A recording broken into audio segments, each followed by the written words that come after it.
Hello everyone, welcome to another out-of-the-box review. Today we're going to talk about the Samsung Galaxy A52. I have been using this phone now for about 6 months and I figured it was time for a review. Samsung worked really hard to make the A series synonymous with budget-friendly but high-quality smartphones. The fact that the A series represents the largest portion of the company's sales means that they kinda nailed it.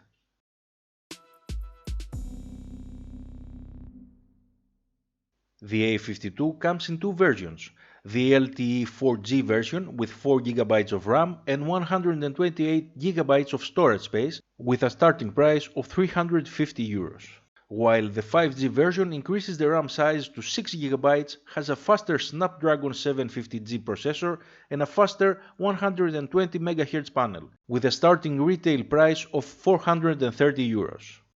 The build quality feels sturdy and expensive. The screen is Gorilla Glass 5 and even though the back is plastic, you get a premium vibe while holding it. Another great detail is the IP67 waterproof rating. If you want to know more about IP ratings, check our video guide linked in the description. On the right side of the body you can find the power button and the volume controls. The left side of the A52 is uninterrupted. The chromed frame, although it mimics metal, it's made out of plastic, but it doesn't come off as cheap. It's great to see that the 3.5mm audio jack is still present on the bottom of the phone.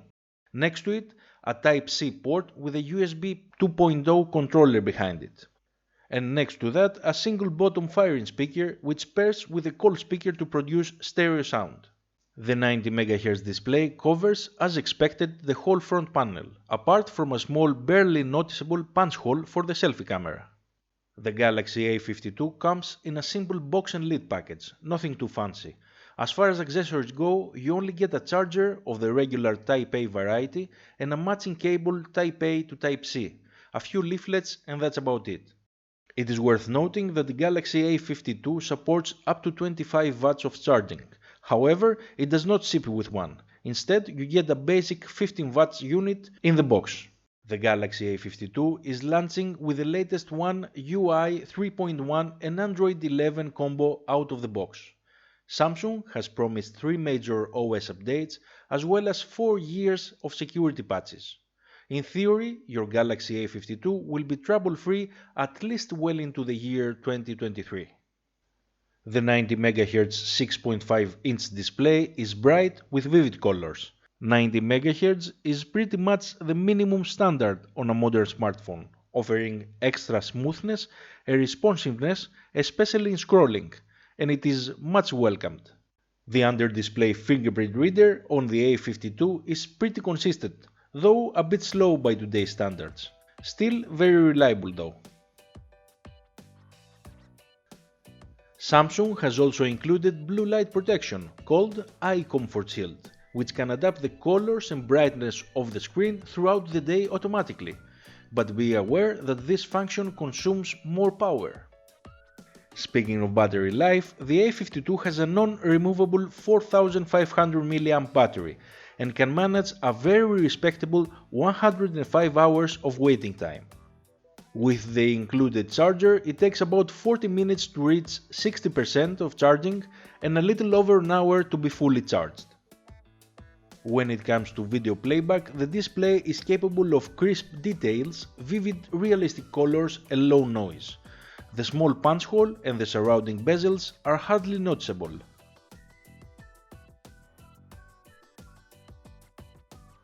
The A52 sports a quad camera setup with a high-res 64MP main camera, an ultra-wide 12MP sensor and a dedicated macro unit at 5MP. The front camera is a 32MP unit. The camera user interface is pretty much what you have already seen from the latest Samsung models.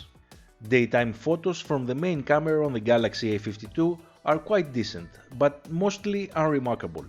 Colors are lively and detail capturing is sufficient. The only real issue I see here is the slightly higher levels of noise, especially in photos with higher zoom levels. Nighttime photography with night mode enabled brightens the scene quite a bit, but has a really hard time handling the highlights and the dark parts of the frame. I wasn't very impressed. Video capturing is quite good.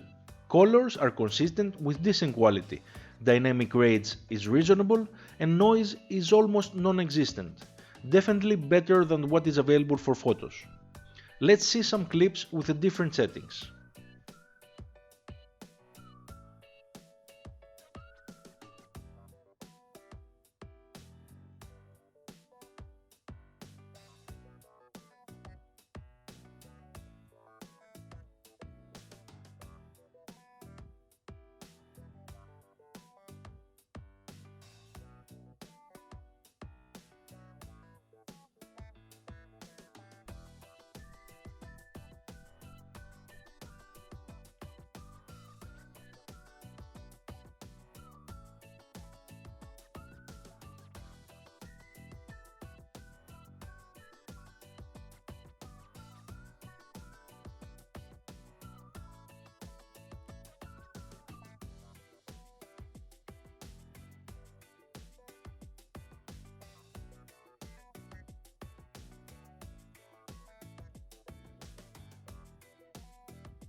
In conclusion, both versions of the A52 pack a lot of value for their asking price, with a feature set closer to the flagship territory, and if you take in mind Samsung's promise to support the A family for 4 major OS updates, the A52 gets my strong recommendation.